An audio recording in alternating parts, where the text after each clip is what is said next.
Hello friends, तो आज हम लोग पढ़ने वाले हैं क्लास 9 का चैप्टर नंबर 13।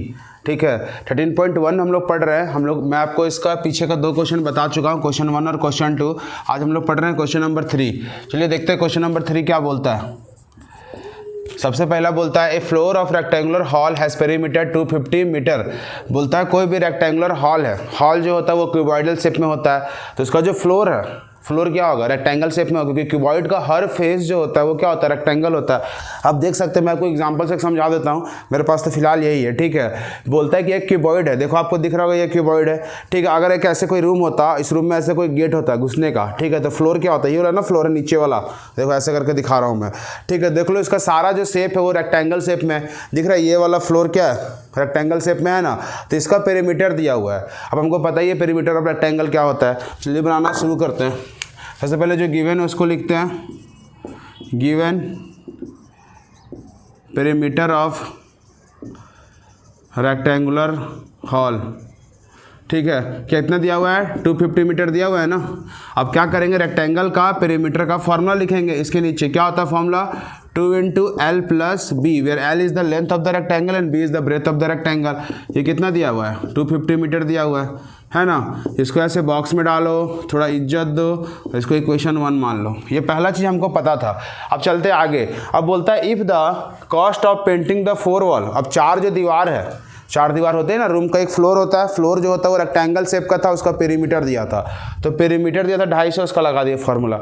अब जो 4 दीवार है उस पर पेंट कर रहा है, पेंट करने का कुछ पैसा लग रहा है, तो बोलता है 10 रुपया लग रहा है प्रति मीटर स्क्वायर का। हर मीटर स्क्वायर को पेंट करने में 10 रुपया लग रहा है। ऐसे करते करते 15,000 रुपया ख़त्म हो गया। ठीक है, अब हमको जब भी 2 पैसा दिया रहे, एक टोटल पैसा और 1 मीटर स्क्वायर का पैसा, अगर दोनों को डिवाइड करेंगे तो हमको पता चल जाएगा एक्चुअली कितना मीटर स्क्वायर में पेंट किया है। मतलब वो 4 दीवार का कितना एरिया हमको वो पता चल जाएगा। और 4 दीवार का एरिया को ही ना बोलते हैं कर्व सरफेस एरिया। तो इसका मतलब जैसे हम डिवाइड करेंगे तो हमको पता चल जाएगा कर्व सरफेस एरिया, और कर्व सरफेस एरिया की मदद से हम फिर H निकालेंगे। ठीक है, चलिए शुरू करते हैं। अब हमको क्या दिया हुआ है, अकॉर्डिंग टू क्वेश्चन हम क्या निकाल सकते हैं, एरिया ऑफ 4 वॉल निकाल सकते हैं।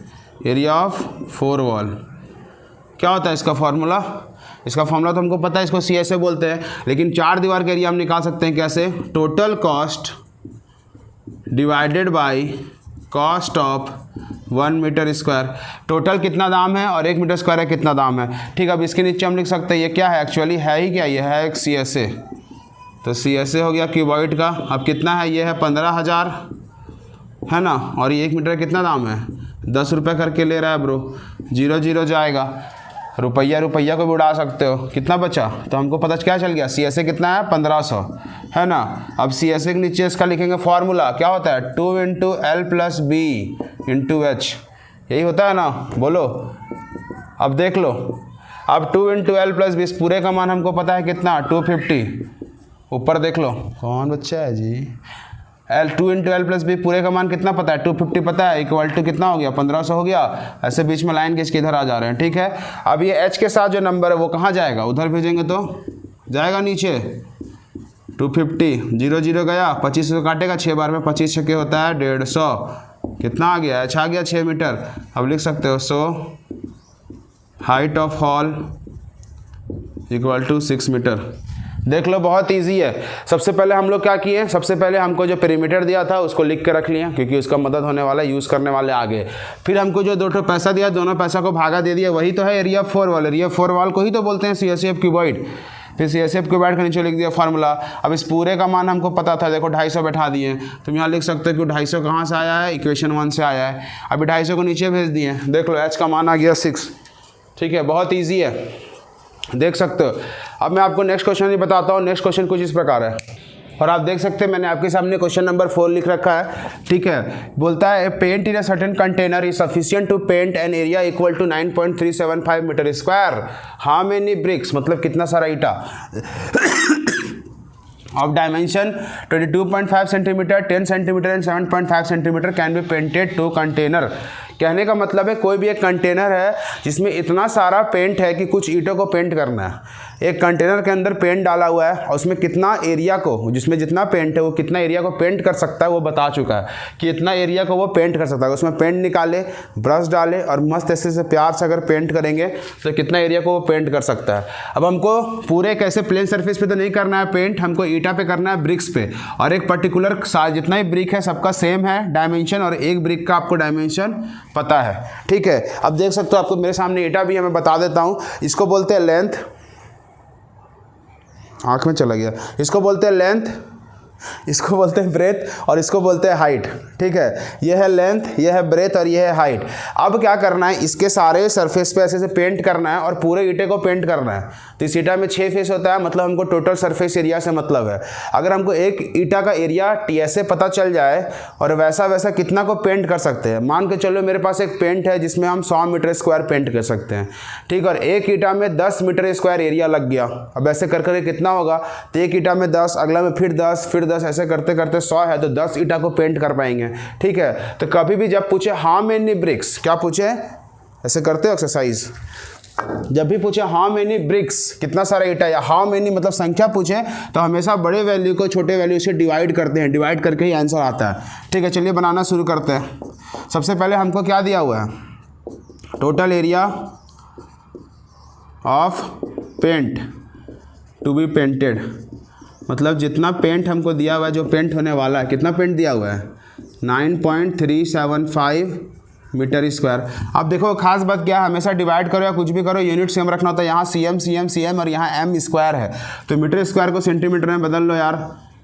कैसे बदलते हैं मेरे भाई, तो मीटर को 1 मीटर में 100 होता है तो 100 से करेंगे, लेकिन यहाँ मीटर स्क्वायर है तो 2 बार कर देंगे मेरे भाई, तो सेंटीमीटर स्क्वायर। पॉइंट के बाद 3 डिजिट है, तीनों को हटा सकते हैं। पॉइंट पर 3 हटा के 3 जीरो लगा देंगे, 2 जीरो 2 जीरो गया, 1 जीरो 1 जीरो गया, तो 9375 और 1 जीरो सेंटीमीटर स्क्वायर, ठीक है। ये आ गया। इसके बाद क्या करें, इसके बाद करने के बाद अब हमको पता है किसके, ब्रिक्स के लिए, फॉर क्यूबॉइडल ब्रिक्स। अब हमको इसका लेंथ ब्रेथ हाइट पता है, मान सकते हैं लेट एल बराबर 22.5 सेंटीमीटर, बी बराबर 10 सेंटीमीटर। ये जो मैं खींच रहा हूँ ना स्टाइल से, ये सीएम लिखा हुआ है, एच बराबर 7.5 सीएम। अब क्या करेंगे, बस इतना लिख के हम दिखा दिए, हमको ये भी पता और ये भी पता। अब क्या करना है, जब भी पूछे अकॉर्डिंग टू क्वेश्चन, जब भी पूछे नंबर ऑफ ब्रिक्स या जब भी पूछे संख्या, तो हमेशा डिवाइड करते हैं दोनों वैल्यू को। हमको टोटल एरिया पता है कितना पेंट करना है, टोटल एरिया यहाँ लिख लो टू बी पेंटेड, ज़्यादा अच्छा लगेगा ना, चलो नहीं लिखेंगे, हमको नहीं अच्छा लग रहा है, ठीक है। टोटल एरिया जो भी पेंट होने वाला है, और नीचे क्या करेंगे, टीएसए निकालेंगे, किसका, एक ब्रिक का, ठीक है। 1 ब्रिक का टीएसए निकालेंगे, ऐसे ही बनेगा। अब टोटल एरिया कितना है बताओ, 93750, और टीएसए क्या होता है, 2 × LB + BH + HL। देख लो ऐसे करके होगा। अब अगले उधर जाते हैं, ऊपर वैसे ही सेम वैल्यू रखेंगे, इधर मैं पहले आप इसको लिखना फिर इधर से बनाना ऐसे करके, ठीक है। अब क्या करें, इसके बाद इधर आते हैं तो ऊपर दिया हुआ है 93750, ठीक है, बटा कितना हो जाएगा बताओ, यहाँ लगाएंगे ना फॉर्मूला, तो 2 का 2 लिखेंगे, 2 का 2 लिखेंगे, फिर L का मान 22.5, 10 और 7.5, मन में याद रखना, ओहो मन में है विश्वास, पूरा है विश्वास, हम होंगे कामयाब एक दिन, होगी शांति चारों ओर, होगी शांति चारों ओर।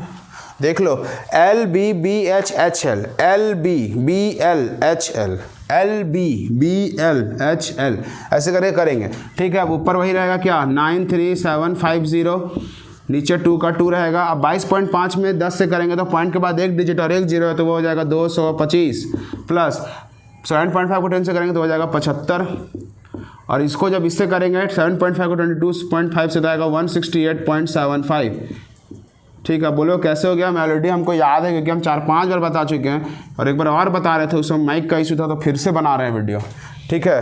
तो ध्यान देना, बहुत ईजी है ये, हमको सब कुछ याद हो जाता है, लगभग याद है। अब क्या करेंगे, अब नीचे सॉल्व करेंगे, है ना, नीचे सॉल्व करेंगे तो कैसे करेंगे सॉल्व, तीनों को जोड़ देंगे। इधर क्या है 93750 और नीचे में 2 का 2 रहेगा। अब तीनों को जोड़ो तो 225 और 75 जोड़ोगे कितना होगा 300, 300 में 168 तो 468.75 होगा। फिर अब क्या करें 468.75 आ गया। अब ये दोनों गुना करेंगे, चलो इधर कर देते हैं।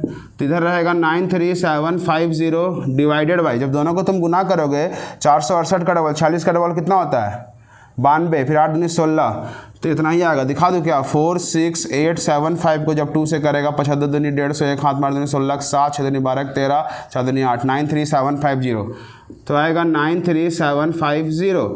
अरे सेम आ गया, गलत नहीं है। पॉइंट के बाद 2 डिजिट है तो यहाँ रखेंगे पॉइंट के बाद 2 डिजिट, इस तरह कुछ आया। अब जैसे ही इसका हटाएंगे तो पॉइंट के बाद 2 डिजिट तो 2 जीरो लगेगा ऊपर में। अब ये पूरा सेम हो गया, कितना आया 100 ब्रिक्स, यही आंसर है। 100 ईटा को पेंट कर सकते हैं हम, ठीक है, दिख रहा है ना 100 ब्रिक्स लिखा हुआ है, ठीक है। ऐसे करके मैं सारा वीडियोस आपको बताऊंगा, बहुत इजी था। पहले एक का टोटल एरिया पता था कितना है हमको और एक ईटा का पता था, दोनों को आपस में डिवाइड कर दिए, बस हो गया, टाटा।